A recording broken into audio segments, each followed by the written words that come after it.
میرے نبی کریم علیہ السلام نے فرمایا اگر ساری دنیا مل کے بھی تیرا نقصان کرنا چاہے تو جب تک رب کی مشیت نہ ہو تیرا نقصان ہو نہیں سکتا۔ ختم ہو گئی بات، باہر آ جائیں اس چیز سے۔ اور فرمایا سارے زمانے کے لوگ مل کر تیرا نفع کرنا چاہیں تو جب تک اللہ نہ چاہے وہ تیرا کوئی نفع کر نہیں سکتے۔ نقصان بھی اللہ کی مشیت پہ ہے، نفع بھی اللہ کی رضا پہ ہے، تو پھر آپ بلا وجہ لوگوں کو دیکھ کر ٹینشن کیوں لیتے ہیں؟ پریشانی کاہے کی ہے؟ آزمائش کس بات کی ہے؟ اپنے آپ کو سکون دیں، اپنے آپ کو مطمئن کریں، کہیں رب بڑا ہی مہربان ہے، اس نے جہاں اچھا سمجھا ہے وہاں اس نے مجھے رکھا ہے۔ اپنے ذہن کو اطمینان دیں، سکون دیں۔ میرے نبی کریم علیہ السلام کی پوری حیات مبارکہ میں آپ کو شکوہ نہیں ملے گا کہیں بھی۔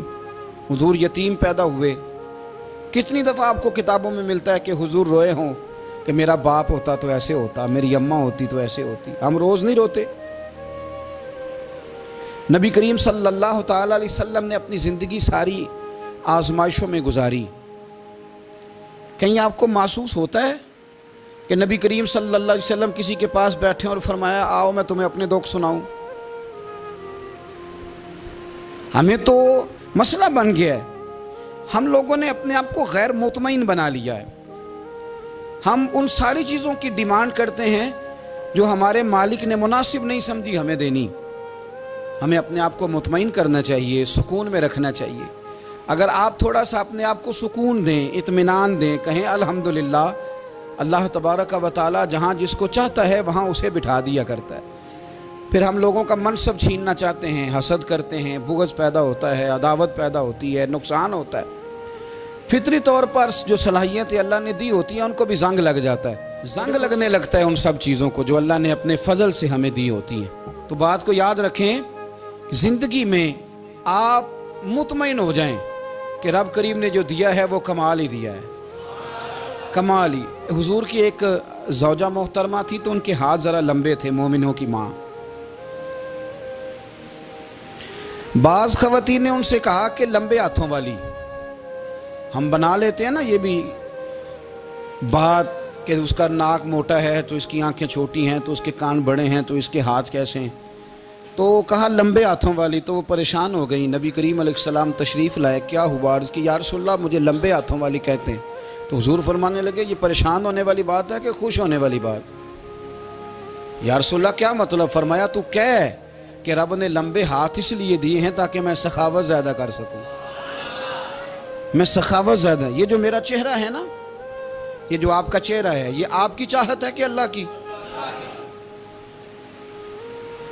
فی ای صورت ما شاء رکبک، اللہ فرماتے ہیں جیسے میں نے چاہا ہے ویسے تجھے بنایا ہے۔ تو اگر میرا موٹا ناک، میری چھوٹی آنکھیں، میری بڑی آنکھیں، میرے چپٹے کان، یہ میرے تو نہیں، یہ تو میرے رب کی چاہت ہے۔ مجھے اپنے موٹے ہونٹوں سے نفرت کرنی چاہیے کہ اللہ کی چاہت سے پیار کرنا چاہیے؟ مجھے اپنے کالے رنگ پر پریشان رہنا چاہیے کہ رب کی چاہت پر مجھے پیار آنا چاہیے؟ اللہ کی چاہت پر پیار کر، یہ چاہت ہے اللہ کی، یہ چاہت ہے، تو اللہ کی چاہت سے محبت کر۔ تو پریشان ہو رہا ہے فلانے کا رنگ ہو رہا ہے تو میرا کالا ہے، فلانے کا مکان بڑا ہے تو میرا چھوٹا ہے، فلاں بڑی گاڑی میں کیسے بیٹھ گیا؟ بھئی اللہ نے چاہا تھا بیٹھ گیا، اللہ نے میرے لیے سائیکل پسند کی ہے، مجھے الحمدللہ کہہ کے سائیکل پہ بیٹھنا چاہیے، اس نے پسند کی ہے، اس کی رضا ہے کہ میں یہاں رہوں۔ تو ایک بات تو یہ ہمیشہ یاد رکھیں کہ آپ اپنے آپ کو مطمئن کریں، زندگی میں سکون دیں۔ نفسیاتی طور پر ہم بڑے ڈسٹرب اس لیے ہیں کہ ہم بے سکون رہتے ہیں جان بوجھ کے، وجہ ہی کوئی نہیں۔ لیکن جب تک زندگی ہے اللہ نے زندہ رکھنا ہے، اور جب وقت آ جانا ہے تو پھر کوئی ہمیں بچا سکتا، تو ٹینشن کس بات کی ہے؟ ڈپریشن کس بات کا ہے؟ ایک بات۔ دوسری بات یہ کہ دوسروں کی نفسیات کا بھی تھوڑا تھوڑا خیال کریں۔ ہم پتہ کیا چاہتے ہیں؟ سارے میرے مطابق چلیں، پھر نفسیاتی مسائل پیدا ہوتے ہیں۔ میرے ساتھ اگر 100 بندہ پیار کرتا ہے تو ان کے مطالبے الگ الگ ہیں۔ کوئی کہتا ہے جناب کو پیار ہی کرنا چاہیے، ہر ایک سے مسکرا کے ملنا چاہیے، کوئی کہتا ہے حضرت صاحب اتنا بھی پیار کریں تو لوگ نگل جاتے ہیں، تھوڑی ڈنڈی پٹی بھی ہونی چاہیے. دونوں قسم کے لوگ ہیں نا جی. ایک وہ شخص ہے جو کہتا ہے اتنا بڑا مجمع ہے تو 2 سیکیورٹی گارڈ بھی ہونے چاہیے. تیسرا کہتا ہے جی یہ عجیب عجیب لگتا ہے، گارڈ رکھے ہوں کسی بندے نے، کسی بڑے آدمی. تو یہ ہر بندے کا مطالبہ. اب آپ نے کیا کرنا ہے؟ آپ نے لوگوں کے مزاج کی رعایت کرنی ہے. جہاں تک آپ پیار کر سکیں آپ نے کرنا ہے، جہاں تک محبت کر سکیں آپ نے محبت. نبی پاک نا بچوں کے مزاج کا خیال کرتے، چھوٹے بچوں. حضور پاک سے گزرتے تو فرماتے السلام علیکم. ایک بچے نے نا حضور کے کپڑوں پر پیشاب کر دیا تھا، اس کی ماں پریشان ہو گئی. بخاری ہے. یا رسول اللہ وہ بچہ تھا پتہ نہیں چلا. تو نبی پاک فرمانے لگے کیا ہو گیا؟ وہ بچہ ہے، اللہ نے پانی پیدا کیا نا، ابھی اس پہ پانی بہائیں گے سب ٹھیک ہو جائے گا. وہ بچہ ہے. لیکن حاجی صاحب گھر میں بگڑ جاتے ہیں، پوتا اگر پیشاب کر دے کہتے ہیں میں نماز پڑھنی ہوں، وہ بگڑ جاتے ہیں. پیر صاحب بگڑ جاتے ہیں اس بات پہ، علامہ صاحب بگڑ جاتے ہیں. سیٹھ صاحب کہتے ہیں پتہ ہی نہیں بچے نے پیشاب کر دیا ہے. حضور نے فرمایا کہ بچہ بچہ ہوتا ہے، وہ چھوٹا ہے، اس کا ایک مزاج ہے، اس کا ایک مطالبہ ہے.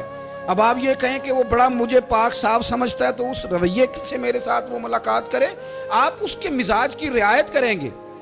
نبی کریم کے غلام کے بیٹے ہیں حضرت اسامہ بن زید، نواسوں کی بات نہیں سنا رہا. زید بن حارثہ حضور کے غلام تھے، ان کے بیٹے ہیں. چھوٹی عمر تھی، ناک بہ رہا تھا. ویسے دادا جی ناک صاف کر دیتے ہیں پوتے کا؟ ہو سکتا ہے وہ ڈانٹ دیں کہ چل دوڑ جا کتنا گندا. اماں سے کہا تیرا ناک صاف کرے، چل نالائق. نانا بھی کہا چل بھاگ جا. کیونکہ وہ حاجی صاحب نے وضو کرنا ہے، نماز پڑھنی ہے، تو ان کے قریب یہ چیز آ گئی تو بڑا مسئلہ بن جائے گا. نبی کریم صلی اللہ علیہ وسلم نے کہا عائشہ اسامہ کی ناک بہ رہی ہے صاف کر دو. حضرت عائشہ کہتی ہے میں ذرا اٹھی کو کپڑا دیکھ لوں تو حضور جلدی سے اٹھے. ایک روایت تو یہ کہ حضور نے ناک پونچھ دیا، اور دوسری میں کہ نبی پاک قریب پہنچ گئے. جناب عائشہ کہتے ہیں میں نے ہاتھ پکڑ لیا، میں نے کہا حضور کپڑا لینے گئی تھی آ گئی. کہتے ہیں میں نے اپنے ہاتھوں سے ان کی ناک صاف کر دی، رینٹ صاف کر دیا. اللہ کے رسول گویا میری طرف دیکھ کے مسکرائے، حضور راضی ہوئے. بچے تو بچے ہوتے ہیں، بچے تو بچے ہوتے ہیں. اب آپ کو بچہ حاجی صاحب مانے، پہلے نمازی صاحب مانے، آپ کو پہلے بچہ جو ہے وہ بڑا سیاںہ مانے، سمجھدار مانے، عقل مند مانے، پیر صاحب مانے. چھوٹا بچہ تو وہ نہیں مان سکتا. آپ اس کی نفسیات کے مطابق اس کے ساتھ چلیں.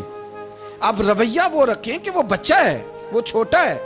حضور بچوں کے پاس سے گزرتے تھے تو انہیں سلام کہتے تھے. آپ بھی کہتے ہیں؟ آج سے کہیں گے؟ حضور گزرتے چھوٹے کہتے السلام علیکم. اور نبی پاک صلی اللہ علیہ وسلم کبھی کبھی نا بچے کھیل رہے ہوتے تو حضور بیٹھ جاتے، فرماتے یار میرے سینے سے تو لگو. حضور زمین پہ بیٹھ جاتے، بچہ یوں ہاتھ پہ، بچہ دوڑا آتا، حضور کے سینے سے جب لگتا تو نبی پاک گر جاتے اور فرماتے اوئے ہوئے تم نے تو مجھے گرا ہی دیا ہے. یہ بچوں کے ساتھ آپ جو رویہ رکھیں گے وہ میٹھا ہوگا. اب آپ کہیں گے چونکہ اب میں ایک عہدے پہ ہوں، میں ایک منصب پہ ہوں، تو یہ آپ کی نفسیاتی کمزوری ہے. پھر کیا ہوتا ہے؟ بچوں کو ڈانٹ کے رکھا جاتا ہے، بے جا ڈانٹ ڈپٹ، بے جا سختی، اور بے جا ان کے ساتھ رویے، اور ان کے ساتھ بڑی عجیب و غریب قسم کی جو ہے وہ ہماری جو ہے وہ گھٹن گیپ آ جاتا ہے بچوں کے درمیان. بچے، میں کہا کرتا ہوں، پھر بچے ہمیں دکھ نہیں سناتے، وہ پھر غلط آدمی کو دوست بناتے ہیں، پھر اس غلط آدمی کو اپنی بات بتاتے ہیں، غلط آدمی رازدار بن جاتا ہے. آپ ان کی نفسیات کے مطابق ان سے پیار کریں، انہیں ٹائم دیں.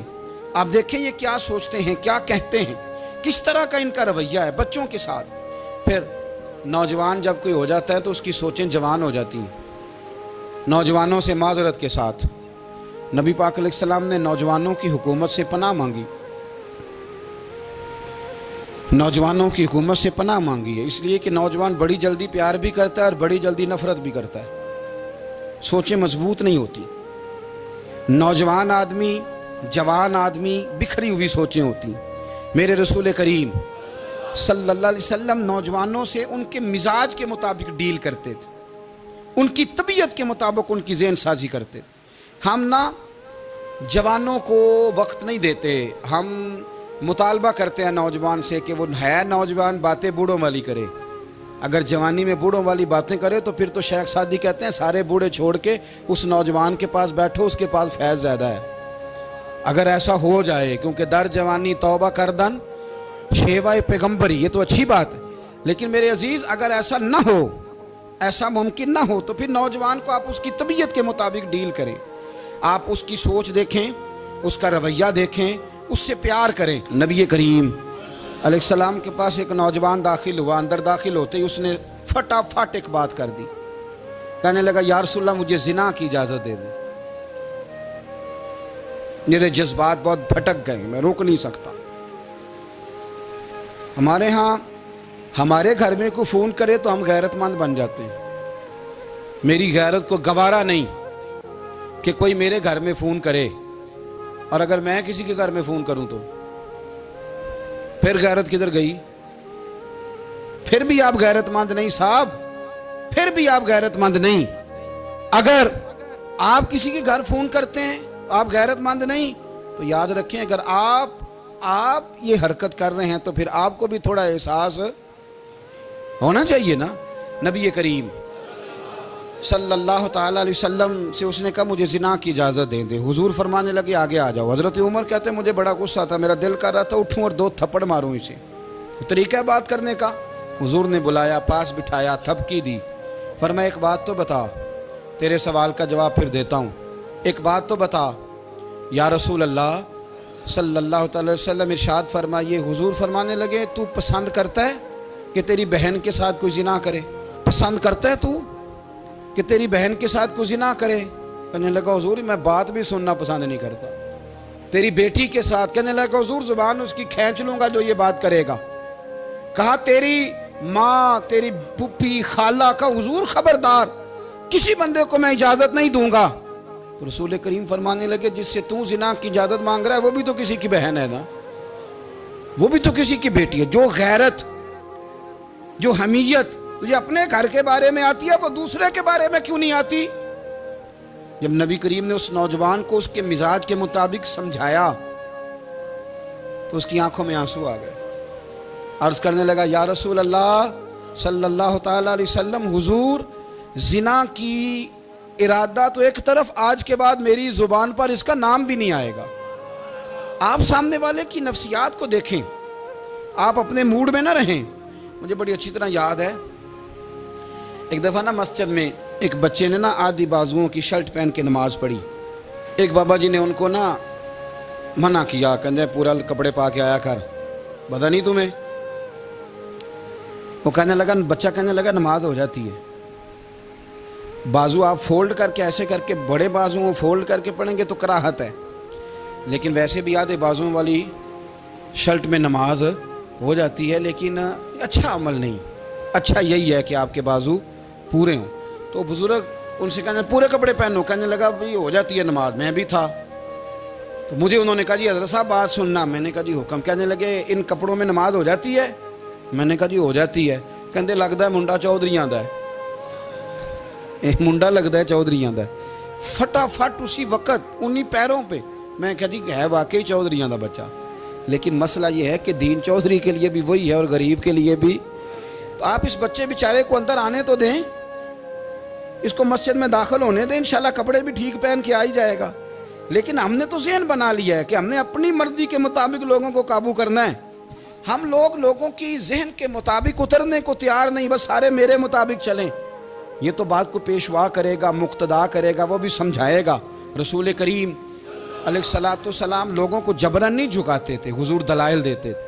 نوجوان بچوں کو موقع دیں، انہیں سمجھائیں، انہیں قائل کریں، ان سے پیار کریں، ان کی نفسیات کو سمجھیں، اس کے مطابق ان کے ساتھ آپ ڈیل کریں، پھر آگے بڑھیں۔ عورتوں کے بارے میں میرے نبی کریم علیہ السلام نے بڑی نصیحت فرمائی ہے۔ محبوب کریم فرمانے لگے عورت ٹیڑھی پسلی سے پیدا کی گئی ہے، سیدھا کرنا چاہو گے ٹوٹ جائے گی، یہ جیسی ہے اس کے ساتھ ویسے ہی گزارا کرو، اس کی نفسیات کو سمجھ جاؤ۔ عورت تھوڑا سا چاہتی ہے کہ وہ کھانا پکائے تو اس کی تعریف کر دی جائے، تو بھئی کھڑی ہے صبح سے باورچی خانے میں، 2 لفظ بولنے میں کوئی حرج ہے؟ اور اگر کبھی نمک زیادہ ہو بھی جائے تو کیا خیال ہے بیوی جان بوجھ کے زیادہ ڈالتی ہے؟ اس کا شوق ہے کہ اس کی انسلٹ ہو؟ ہمارا رویہ اتنا سخت ہوتا ہے، بعض اوقات اتنا تکلیف دہ ہوتا ہے کہ اس سے جذبات کو ٹھیس پہنچتی ہے، مزاج میں خرابی آتی ہے۔ تھوڑی تعریف دیکھیں، عورت چاہتی ہے تھوڑا سا کہ میرے خاندان والے، میرے سسرال والے میری تھوڑی عزت کریں، تو وہ اگر سارا کچھ چھوڑ چھاڑ کے آ گئی ہے تو جس طرح ہم اپنی بیٹی کے لیے ذہن رکھتے ہیں عزت کا، اگر تھوڑا اس کے لیے بھی بنا لیں گے تو میرا خیال ہے کوئی حرج والی بات۔ ہم نا لوگوں کا خیال رکھنے کی بجائے لوگوں کو چڑھاتے ہیں۔ ناراض تو نہیں ہو جائیں گے آپ؟ نہیں، رہن دینے ہیں، لگتا ہے تو ہو جانا ہے بھائی، چڑھاتے ہیں لوگ۔ کسی نے کہہ دیا نا کہ یہ میرے گھر نہ آئے آج کے بعد، باپ نے بیٹے کو کہہ دیا یہ تیرا رشتہ دار نہ آئے، وہ کہتا ہے تو سویرے ضرور آئیں، ویکھاں گا تینوں کیڑا ڈکدا ہے، آنا صبح۔ وہ کسی نے کہہ دیا نا اس گلی سے نہ گزرنا، کہنا میں ابھی گزروں گا، تو دیکھ لے جو تو نے کرنا ہے۔ ہم لوگوں کی نفسیات کے، بلکہ پتہ چل جائے نا فلانے کو فلان چیز بری لگتی ہے، اس کو لوگ زبردستی کرتے ہیں، چڑھاتے ہیں، نفرتیں پیدا کرتے ہیں، اس کے اندر غرور لاتے ہیں، مزاج کے اندر چڑچڑاپن پیدا کرتے ہیں۔ یہ کام نہ کریں۔ آپ اپنے لیے کیا گراؤنڈ بنا رہے ہیں کہ لوگ آپ سے نفرت کریں، لوگ تکلیف دیں آپ کو؟ یہ نوجوان بچے کسی نے ہارن دے دیا گاڑی کا، تو آپ اس نے گاڑی پیچھے کرنی نہیں، وہ ماں بدولت کو ہارن بجا دیا ہے۔ یہ مہذب قوموں کا یہ رویہ نہیں ہوتا۔ یہ تو وہ قومیں ہیں جو مطلب بڑی تنگ ہیں اپنے آپ سے، یہ بڑے آوازار لوگ ہیں۔ ٹھنڈے رہیں، میٹھے رہیں، پیار کریں، دوسروں کے جذبات کا احساس کریں۔ نبی کریم صلی اللہ تعالیٰ علیہ وسلم نے ایک دن حضرت عائشہ صدیقہ سے کہا عائشہ تیرے ساتھ ایک بات نہ کروں، حضور کریں؟ فرمایا جب تو ناراض ہوتی ہے تب بھی مجھے پتہ چل جاتا ہے، اور جب تو راضی ہوتی ہے تب بھی مجھے خبر ہو جاتی ہے۔ اتنا دھیان رکھتے ہیں خاوند گھر میں کہ اب اس کی پوزیشن کیا ہے اور اب یہ کیا سوچتی ہے اور کس بات پہ اس کو جو ہے وہ ناراضگی ہوتی ہے۔ مجھے جب تو راضی ہوتی ہے تب بھی پتہ ہوتا ہے ناراض۔ تو حضرت عائشہ کہتی ہے نہیں حضور ایسی تو بات ہی کوئی نہیں، آپ بتائیں۔ تو حضور فرمانے لگے جب میں کسی اور زوجہ کے پاس تھوڑا وقت گزار لیتا ہوں زیادہ، اور جب میں آتا ہوں تو ناراض ہوتی ہے۔ یا رسول اللہ آپ کو کیسے پتا؟ فرمایا بتاؤں؟ حضور بتائیں۔ فرمایا اس وقت جب تو قسم اٹھاتی ہے تو کہتی ہے لا و رب ابراہیم، مجھے ابراہیم کے رب کی قسم، اور جب تو مجھ سے راضی ہوتی ہے تو کہتی ہے لا و رب محمد، مجھے محمد کے رب کی قسم۔ تو پھر حضرت ابراہیم کا نام لے لے کے حضرت عائشہ کہنے لگی محبوبہ قربان جاؤں، بات بالکل ٹھیک ہے، ایسے ہی ہے یا رسول اللہ، بالکل ایسے ہی ہے۔ جب تھوڑی خفگی ہوتی ہے تو میں یہ کام، تو حضور تو لوگوں کے مزاج کا خیال کرتے تھے، نبی کریم کو تو پتہ ہوتا تھا، لیکن ماں بدولت کہتے ہیں سارے میری مرضی کے مطابق چلیں۔ ہاں میں نے زندگی میں یہ تجربہ بھی کیا ہے کہ آپ لوگوں کا خیال رکھنے لگ جاتے ہیں تو لوگ خراب بھی ہو جاتے ہیں، اس میں کوئی شک نہیں۔ وہ سمجھتے ہیں شاید میری ضرورت بڑی ہے، نہ یہ بات نہیں بھائی، بات کچھ اور ہے۔ حضور رحمت للعالمین ہے نا، تو کافر ہے یا منافق ہے، حضور کی تو ڈیوٹی ہے پیار کرنا، لیکن کافر کو تو چاہیے نا کلمہ پڑھے، منافق کو تو چاہیے نا مومن بنے۔ او بھائی میں نے کہا وہ بزرگ ہیں، ان کی ذمہ داری ہی پیار کرنا ہے، وہ جو بھی جائے گا اس سے۔ لیکن تو بتا تو نے پیار میں سے سیکھا کیا ہے، لیا کیا ہے، تیرے اوپر اثر کیا ہے؟ پیار کرنا، شفقت کرنا اور ہے، یہ جملہ میرا یاد رکھنا، پیار کرنا کسی سے اور ہے اور اس سے راضی رہنا یہ بات اور ہے۔ کسی پر شفقت کرنا اور ہے اور اس بندے سے راضی رہنا، یہ آپ دیکھیں کہ وہ راضی ہے آپ سے کہ نہیں، کہ خالی پیار ہے، خالی شفقت ہے۔ شفقت تو مجبوری ہے، کرنی ہے۔ تو میرے عزیز یاد رکھیں نبی کریم تھوڑا تھوڑا خیال کرتے، دیکھتے بندہ اس کے مزاج کے مطابق، دیہاتی آتا تو حضور اس کا بھی خیال کرتے۔ حضرت ظاہر دیہاتی تھے، وہ آتے تھے ترکاریاں لے کے گاؤں سے، نبی کریم صلی اللہ علیہ وسلم پیار کرتے تھے، وہ کئی دفعہ عجیب و غریب باتیں بھی کرتے تھے، حضور محبت سے پیش آتے تھے۔ آپ سامنے امام حسن کے پاس ایک بندہ ہے، بڑی مزیدار بات داتا علی اجویری نے لکھی، مجھے پڑھ کے بڑا ہی مزہ آیا اور سمجھ بھی آئی کہ اہل بیت نبوت کی اصل مخالفت کون کرتا ہے۔ ایک شخص آیا تو اس نے آ کے نا معاذ اللہ حضرت مولا علی شیر خدا کو، معاذ اللہ ثم معاذ اللہ، امام حسن کے والد کو برا بھلا کہا، پھر امام حسن کو کہا، وہ برا بھلا کہتا جا رہا ہے، امام حسن مسکراتے جا رہے ہیں، ہنستے جا رہے ہیں۔ انجوائے کرنے کا آپ کا موڈ بن جائے تو سب کچھ انجوائے ہو سکتا ہے، لیکن اگر آپ نے مرچیں دانتوں کے نیچے رکھ کے اچھی طرح چبا لی ہوں اور کانوں سے بھی دھواں نکل رہا ہو تو پھر تو بھائی کوئی چیز بھی انجوائے نہیں ہوتی۔ پھر تو قصور یہ ہے کہ مرچیں نہیں چبانی تھی، آپ نے اپنا مزاج خود بڑا کڑوا کر لیا ہے، وہ کیسے کام چلے گا؟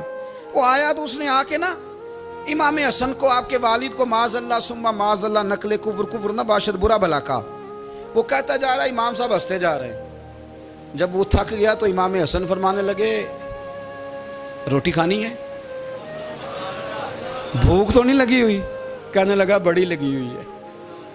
فرمانے لگے اس کو روٹی کھلاؤ۔ اس کو روٹی کھلائی، فرمایا تیرا حال؟ کہنے لگا بڑا غریب ہوں۔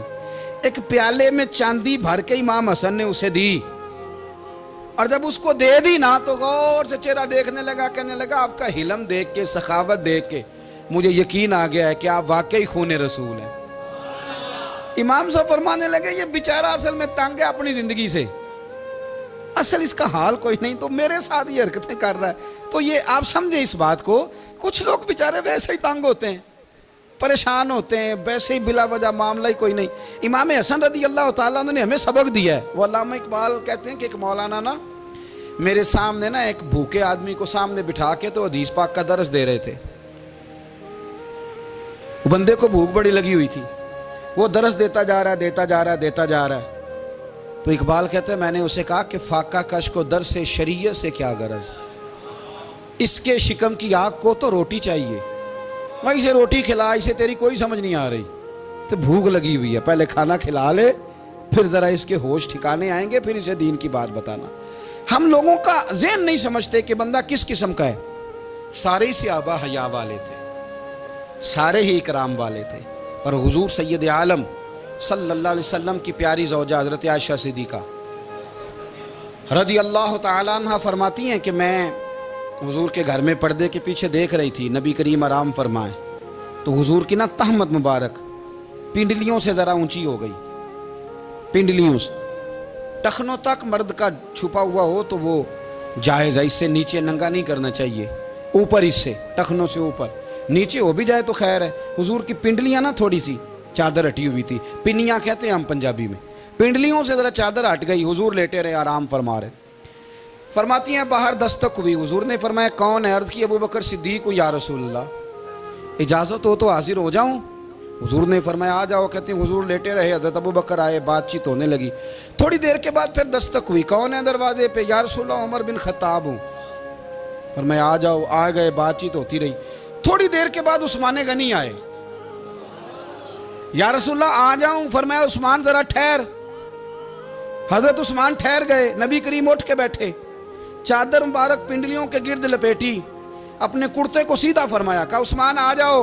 تو عثمان آئے، بات چیت ہوئی، چلے گئے۔ سیدہ کہتی ہے میں نے پوچھا یا رسول اللہ عثمان تو بڑی ٹھنڈی طبیعت کا بندہ ہے، وہ تو بڑا میٹھا آدمی ہے حضور، کوئی جاہو جلال نہیں، کوئی بات نہیں، کوئی، وہ تو بڑا پیارا ہے۔ عمر آئے تو آپ لیٹے رہے، ابو بکر آئے تو آپ لیٹے رہے، تو عثمان؟ حضور فرمانے لگے عائشہ عثمان سے تو فرشتے بھی حیا کرتے، عثمان سے تو فرشتے بھی حیا کرتے، تو میں نہ حیا کروں؟ آپ اس بات کو سمجھیں، غور کریں کہ اگر ان کی طبیعت اس طرح کی ہے کہ وہ کہتے ہیں کہ وجود زیادہ چھپا ہوا ہونا چاہیے، تو نبی پاک نے ان کی طبیعت کا خیال کیا ہے، حضور نے ان کے مزاج کا۔ آپ کو نہیں پتا کہ ابا جی آپ کے کیا سوچتے ہیں، کیا چاہتے ہیں؟ آپ کو نہیں پتا آپ کے استاد کا مزاج کیا ہے؟ آپ کو نہیں پتا آپ کے مرشد کامل کی طبیعت کس طرح کی ہے؟ وہ کن باتوں میں راضی ہوتے ہیں، کن میں ناراض ہوتے ہیں، ہمیں سارا پتا ہوتا ہے، لیکن ہم چاہتے ہی نہیں صحیح کرنا معاملات کو۔ ہم اپنے وجود پر تھوڑا سا بوجھ ڈالنا ہی نہیں چاہتے، اپنی طبیعت کو تھوڑا سا تکلیف دینا ہی نہیں چاہتے۔ حضرت صدیق اکبر رضی اللہ تعالی، مالدار آدمی، کروڑوں پتی شخص، لیکن انہوں نے نا ایک موقع پہ پھر ٹاٹ کا لباس بھی پہن لیا۔ تو کسی نے ان سے کہا ابو بکر یہ کیا؟ فرمانے لگے نبی کریم کو، میرے آقا کو غریبی پسند ہے، تو ابو بکر غریب بن گیا ہے، ختم ہو گئی، جے سونا ہی میرے دکھ وچ راضی تے میں سکھ نو چلے ڈاواں، ٹھیک ہو گئی بات، وہ جس حال میں رکھے اس حال میں راضی رہنا ہے۔ یہ جو مزاج ہے نا ہمارا کہ میں ڈھلنا نہیں چاہتا، میں بدلنا نہیں چاہتا، ہم تو غلام ہیں پھر بھی نہیں بدلتے، تھوڑا سا خیال کریں۔ میں کہا کرتا ہوں کہ اماں کو زیادہ نہیں ضرورت پیسوں کی، ہاں ماں تو ماں ہوتی ہے، وہ کو ریٹ لگا کے تیرے سے پیسے مانگے گی۔ اماں کو تو بس اتنی ضرورت ہے کہ ماں جو کہہ دے جی کر دو، ماں کو تو اتنی ضرورت ہے کہ 2 منٹ رات کو بیٹھ جاؤ پیروں میں، اماں لا تیرے پیر دبا دوں، اتنا ہی کافی ہے۔ وہ کہے گی اوہ میرا پتر بڑا چنگا، اللہ وہی انج دی اولاد سارے نو دے وے، او بھائی ایسے کر دے۔ وہ تو سویرے پورے محلے کو، ابا جی کو کوئی نہیں ضرورت تیرے پیسوں کی، ہاں نا، ان کو تو ضرورت ہے، تو کبھی کبھی تو ان کو موٹر سائیکل پہ بٹھائے اور کہا ابا جی منڈی جانا تھا، میرا دل تھا کٹھے چلیں گے، آئیں ذرا پیار سے چلتے ہیں، کبھی ان سے پیار کرے، کبھی کہے ذرا کندھے نہ دباؤں، او یارو اس کی ضرورت ہے، نہیں ضرورت مرشد کامل کو کسی کے پیسوں کی، نہ اللہ جانتا ہے جو کامل آدمی ہوتا ہے اسے ضرورت ہی نہیں ہوتی، اسے تو اتنی ضرورت ہوتی ہے کہ اس نے کہہ دیا سیانے بن جاؤ تو سیانے بن جاؤ، اس نے کہہ دیا نیک ہو جاؤ تو نیک، اس نے کہا ہے کہ آج آ جانا تو پھر، اور نہ یار کہاں ضرورت ہے تیری، میں اتنا ہی بڑا، ہم لوگ دوسروں کے بارے میں سوچتے ہی نہیں، بس میں پھر میں، مجھے سکون دو، میرے مطابق ڈھل جاؤ، میری بات کرو، اور نہ یارو میرے رسول کریم، میرے نبی رحمت سرور دو عالم صلی اللہ علیہ وسلم دوسروں کا خیال کرتے، ان کے مزاجوں کا خیال کرتے، ان کی طبیعت کا خیال کرتے، ان کے معاملات کو دیکھتے، میرے رسول پاک علیہ السلام تو دیکھتے کون شخص کس طرح کا ہے، کس رویے کا ہے، کس انداز کا ہے، اس کو اس کے مطابق عزت دیتے، وقار دیتے، نواز دیتے، اس شخص کا اس طرح کا اکرام کرتے۔ میرے نبی کریم صلی اللہ علیہ وسلم فرماتے ہیں میں نے معراج کی رات میں نے جنت میں ایک محل دیکھا، میرا دل کیا میں اندر سے جا کے دیکھوں، پر اس کے دروازے کے قریب گیا تو عمر فاروق کا نام لکھا تھا۔ فرماتے ہیں میں نے کہا عمر ذرا طبیعت کا سخت ہے، اس نے کہنا ہے قانون یہ ہے کہ پہلے اجازت لو پھر کسی کے گھر جاؤ، چلو ہم نہیں جاتے، عمر سے پوچھ کے چلے جائیں گے، گھر جو عمر کا ہے۔ نہیں آپ کو سمجھ آئی میری بات کی یار، نہیں سمجھے، جن کے قدموں کے صدقے گھر ملا ہے، اگر وہ یہ خیال کرتے ہیں کہ سامنے والے سے پوچھ لینا چاہیے، نہیں آپ نہیں سمجھے، او بھائی جن کے برکت سے وہ مکان ملا ہے، اگر وہ مزاج کا اتنا خیال رکھتے ہیں تو پھر مزاج رسول کا بھی تو خیال ہونا چاہیے نا، پھر مزاج سنو، پھر نبی کریم صلی اللہ علیہ وسلم واپس آئے، حضور نے بتایا وہ عمر تیرا مکان بڑا پسند ہے یار، میں اندر جانے لگا تھا، دروازے پہ حور بھی بیٹھی تھی، جانے لگا تھا اندر، تو وہ نا میں اس لیے نہیں گیا کہ عمر قانون کو بڑا پابند ہے، اس نے کہنا ہے کہ قانون تو اجازت لے کے جاؤ، حضرت عمر رو پڑے، عرض کرنے لگی حضور میں کہاں اور جنت کا مکان کہاں، مختصر سی میری کہانی ہے، یہ جو بھی ہے آپ کی مہربانی ہے۔ تو حضرت عمر رو پڑے، لیکن میرے رسول کریم صلی اللہ علیہ وسلم اب اتنا حضور خیال کرتے تو جناب عمر پتہ کون تھے، جرت نہیں تھی کسی مائی کے لال کی عمر کے سامنے کھڑا ہو سکے، ہاں جس کے سامنے شیطان نہ ٹھہر سکے، نکل جاتا ہے شیطان بھی، لیکن صحابہ کہتے ہیں جب کبھی حضور کے چہرے پہ شکن آتی تو اتنا وجود ہم نے کسی کا کامتے نہیں دیکھا جتنا عمر کانپا کرتے تھے، کب کبھی طاری ہوتی تھی، وہ دلیر میں کہیں اور ہوں، یہاں تو میں غلام ہوں، یہاں تو میں نوکر ہوں، دعا منگیا کرو سنگیو کتے مرشد نہ روس جاؤ، رو پڑتے۔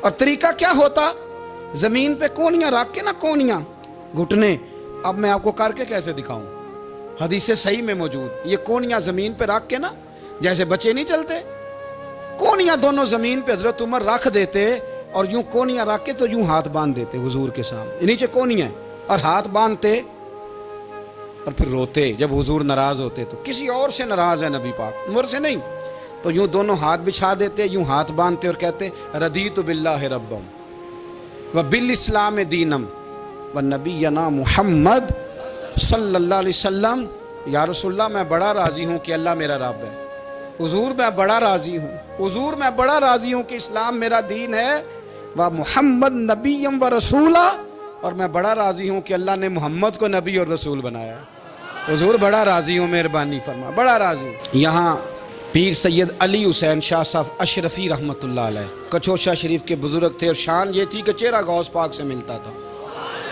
وہ تھوڑا سما کے قائل تھے، سما کے، یعنی وہ والا سما نہیں جو اب ڈھول ڈھمکے کے ساتھ ہوتا ہے، کچھ اس میں اشعار پڑے جاتے تھے، اور بعض ایسے شعر تھے جن پر باپ بزرگ کہتے تھے نہیں ہونے چاہیے، یہ رائے کا اختلاف۔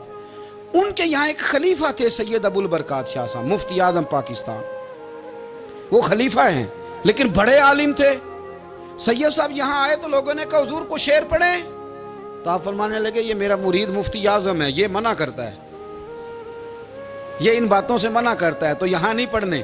لوگوں نے کہا حضور مرید کی بھی ماننی ہے، میں نرا مرید نہیں، مفتی بھی تو ہے نا، قرآن و سنت کی روشنی میں منع کرتا ہے۔ تو اتنا لوگ خیال کر لیتے تھے دوسروں کے مزاج، اور یارو ہم تو بوجھ بنتے ہیں، ہم تو چڑھاتے ہیں جس کے، اور میں دیکھتا ہوں دنیا چڑھ چڑھ کے پاگل ہو گئی، چڑھاتے ہیں ایک دوسرے کو، تکلیف دیتے ہیں، اذیت میں مبتلا کرتے ہیں۔ ہم لوگوں نے اب تھپڑ مارنے بند کر دیے ہوئے ہیں، اب ہم ڈنڈے نہیں مارتے، اب ہم نفسیاتی تکلیفیں دیتے ہیں، نفسیاتی ذہنی طور پر ٹارچر کرتے ہیں، ہم لوگوں کو اتنا تکلیف میں مبتلا کرتے ہیں کہ لوگ پاگل ہونے کے قریب آ جاتے ہیں، خودکشیاں ہونے لگی ہیں۔ اگر ہم نفسیاتی طور پر پیار کریں، سامنے والے کو ذرا عزت دیں، ذرا اس کے جذبات کا خیال کریں، ذرا اس کی طبیعت کے مطابق چلے، ذرا تھوڑا سا محبت کر لیں، پیار کر لیں، بڑی دنیا بچ جائے گی، بڑے سارے لوگ قریب آ جائیں گے۔ میرے رسول پاک علیہ الصلاۃ والسلام نا بمنزلہ طاقت کے بوجھ ڈالتے تھے، بمنزلہ طاقت کے۔ حضور نام لے کے بھی کہہ سکتے تھے، عبد الرحمن تو مالدار ہے، دے اتنے پیسے جہاد میں، عمر تو مالدار ہے، دے پیسے، عثمان غنی دے، یہ نہیں حضور نے کبھی فرمایا۔ اعلان کر دیا بھئی جہاد کا موقع ہے، اپنا اپنا حصہ ڈالو۔ حضور کسی شخص پر کوئی بوجھ، اپنے آپ کو بوجھ نہ بنائیں۔ اسلام نفسیاتی مسائل کا حل بتاتا ہے کہ آپ پیار کریں۔ میں اکثر کہتا ہوں کہ ہمارے گھروں میں بہت سارے بیمار ایسے ہیں جنہیں دوائی کی نہیں، ہماری توجہ کی ضرورت ہے۔ بہت سارے بیمار اس قسم کے ہیں جنہیں صرف آپ کی مسکراہٹ کی ضرورت ہے، جنہیں صرف آپ کا دھیان رکھنے کی ضرورت ہے۔ آپ تھوڑا دھیان کریں، تھوڑا پیار کریں۔ اگر آپ کو لگتا ہے نا کہ سامنے والے کے مکان کے آگے کوڑا پھینکنے سے اس کو ذہنی اذیت ہوتی ہے، تو خدا را، آپ کو پتہ ہے مسلمان خوش ہو جائے تو اللہ بھی خوش ہو جاتا ہے، اور حضور فرماتے ہیں مسلمان کو تکلیف ہو تو مجھے بھی تکلیف ہوتی ہے۔ اس لیے ایک تو اپنے آپ کو خود مطمئن کریں، دوسروں سے مطالبہ نہ کریں، اور آپ کوشش کریں دوسروں کے مزاج کے مطابق، ان کی طبیعت کے مطابق، آپ شرعی تقاضوں کے اندر رہ کے آپ کوشش کریں کہ سامنے والا ہماری وجہ سے چڑھے نہ، اسے اذیت نہ پہنچے، اسے تکلیف نہ ہو، ہمیشہ مدحت خیر الانام میں گزرے۔ دعا ہے یہ عمر درود و سلام میں گزرے۔